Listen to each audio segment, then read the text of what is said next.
আমরা প্রথমে হলো skillscraft.academy.com/admin দিয়ে আমরা অ্যাডমিনে ঢুকে যাব।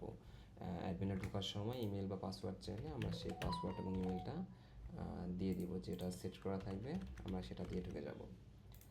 দেন আমরা প্রথমে আসি যে কিভাবে একটা নতুন কোর্স ক্রিয়েট করা হয়, সেই কোর্সটা দেখব।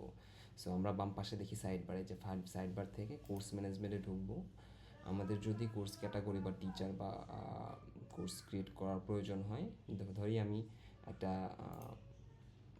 ট্রেনিংয়ের কোর্স অ্যাড করব, সেক্ষেত্রে ট্রেনিংয়ের ক্যাটাগরিগুলো ক্রিয়েট করে নিতে হবে। যেহেতু আমার অলরেডি ক্রিয়েট করা আছে সেহেতু আমি ক্রিয়েট করতেছি না। যদি কোর্স ক্যাটাগরি ক্রিয়েট করার প্রয়োজন হয় সেই ক্ষেত্রে এই কোর্স ক্যাটাগরিতে এসে অ্যাড নিউ বাটনে ক্লিক করে দেন আমি নির্ধারিত কোর্স ক্যাটাগরিটি ক্রিয়েট করে নিতে পারবো। সেম আমার যদি সেই কোর্সে অন্য কোনো নতুন টিচার অ্যাড হয়, যে অ্যাসাইন হয়, সেক্ষেত্রে সেম ওয়েতে আমি অ্যাড নিউতে গিয়ে স্টার মার্কগুলো ফিল আপ করে আমি একটা টিচার অ্যাড করে নিব। দেন অ্যাড করে নেওয়া হয়ে গেলে তারপর আমি যাব কোর্সে কোর্স ক্রিয়েট করতে।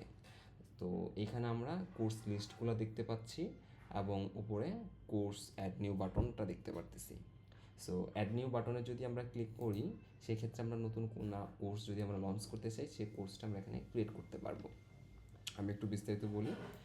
কোর্স টাইটেলটাতে যাবে কোর্সের নাম, স্ল্যাগ সমস্যা নাই, এটা অটোমেটিক জেনারেট হয়ে যাবে। এটা সাধারণত ইউআরএল এর জন্য ক্রিয়েট হয়, লাইক যে ডোমেনের পরে যে আমার এই টাইপের যে লেখাটা আসতেছে বা শর্ট লেখা যদি দেওয়ার প্রয়োজন হয় সেটা হবে স্ল্যাগ। প্রমোশন ভিডিও, এটা একটা ইউটিউবের ভিডিও যাবে, যেটা এখানে যদি আপনি দেন সেক্ষেত্রে হলো কোর্স কেনার আগে কোনো একটা ইউজার সেই ভিডিওটা দেখতে পারবে, আর যদি না দেন সমস্যা নাই, থাম্বনেলটা ডিফল্ট হিসেবে নিয়ে নিবে। ডিউরেশন, এখানে আমরা যে কোনো একটা স্ট্রিং দিব বা একটা টেক্সট লিখে দেবো, যেটা 6 মাসের বা 1 মাসের বা 3 মাসের, এরকম একটা লেখা দিতে পারি। কোর্স ক্যাটাগরি, ওই যে আমি প্রথমে বললাম যে কোর্স ক্যাটাগরিটা আমার আন্ডারে যাবে, ওই ক্যাটাগরিগুলো যদি ক্রিয়েট করা থাকে তাহলে এখানে শো হবে। দেন ওই ক্যাটাগরিটা আমি সিলেক্ট করে দেবো। রেগুলার প্রাইস এবং সেল প্রাইস, রেগুলার প্রাইসটা হলো ধরি আমি একটা কোর্সের প্রাইস 7,000 টাকা, আমি 6,000 টাকায় সেল করব, 1,000 টাকা ডিসকাউন্ট দেখাবো, সেক্ষেত্রে 7,000 টাকা রেগুলার প্রাইস, 1,000 টাকা মানে 6,000 টাকা হলো সেল প্রাইস এবং অটোমেটিক্যালি 1,000 টাকা ডিসকাউন্ট লেখাটা ওখানে শো করবে। Meet link, WhatsApp group, Facebook group, Zoom link, YouTube playlist, Telegram group, এটা হলো প্রি ডিফাইন কিছু লিঙ্ক, যেটা কোর্স কেনার সাথে সাথে এই লিঙ্কগুলো তারা অ্যাক্সেস হিসেবে অটোমেটিক পেয়ে যাবে। যদি কখনো প্রয়োজন হয় এরকম জিনিস শেয়ার করার, যে হ্যাঁ আমরা প্রতিদিন এই টাইমে কোর্সের লাইভ ক্লাস নেব, সেক্ষেত্রে দেখা গেলো মিট লিঙ্ক দিতে পারেন, জুম লিঙ্ক দিতে পারেন, হোয়াটসঅ্যাপের গ্রুপে জয়েন হওয়ার জন্য হোয়াটসঅ্যাপ গ্রুপের দিতে পারেন, বা ফেসবুক গ্রুপে আপনি অনেক ডকুমেন্ট শেয়ার করবেন বা নোটিশ আপডেট করবেন, সেক্ষেত্রে ফেসবুক গ্রুপের লিঙ্কটা এখানে দিতে পারেন। সেম ওয়েতে প্লেলিস্ট এবং টেলিগ্রাম গ্রুপ সেম কাজই করবে। তারপর আসি start date, publish date, end date, expire date. আচ্ছা, স্টার্ট ডেটটা হইলো স্টার্ট ডেটটা আপনার কাজ করবে যেদিন থেকে কোর্সটা শুরু হবে সেটা। পাবলিশ ডেটটা হলো কোর্সটা যেদিন ওয়েবসাইটে পাবলিশড হবে সেটা। এন্ড ডেটটা হলো কোর্সের মেয়াদ যেদিন শেষ হবে, অর্থাৎ ওর পরে ওই কোর্সটা কেউ নিতে পারবে না। এক্সপায়ার ডেটটা হইলো আপনার কেউ যদি কোর্স কেনার পরেও ধরেন আপনার কোর্স এক্সপায়ার হয়ে গেছে, তারপরেও সে কতদিন অ্যাক্সেস পাবে, সেই অ্যাক্সেসের এন্ড ডেটটা হলো এটা।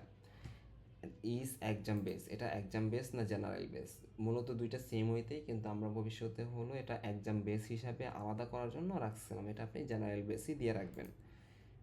অ্যাক্সেস, লাইফ টাইম অ্যাক্সেস, এটা হলো কোনো স্টুডেন্টকে আপনি লাইফ টাইম অ্যাক্সেস দিবেন না লিমিটেড অ্যাক্সেস দিবেন। লাইফ টাইম অ্যাক্সেস দিলে সে আজীবনের জন্য অ্যাক্সেস পাবে, তখন এক্সপায়ার ডেটটা কোনোভাবে কাজ করবে না। আর লিমিটেড অ্যাক্সেস দিলে এটা ওই যে এক্সপায়ার ডেট অনুযায়ী কাজ করবে।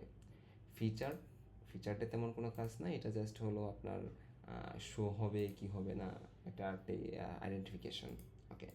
আর অর্ডারটা হলো সিরিয়াল নাম্বারটা, সেম কোর্স ডিটেলসে আপনি কিছু লিখে দিতে পারেন। ওকে, এরপর আসি আমি যে টিচারকে অ্যাসাইন করে দেব। ইমেজে থাম্বনেলটা অ্যাসাইন হবে। স্ট্যাটাসে, এই স্ট্যাটাসটা মানে কোর্সটা অ্যাক্টিভ থাকলে ওয়েবসাইটে শো হবে, ইনঅ্যাক্টিভ থাকলে শো হবে না। কোর্স ফিচারে আপনি অনেক কিছু অ্যাড করতে পারবেন, লাইক আমি যদি হলো একটা কোর্সে ঢুকি তাহলে আমি বুঝতে পারবো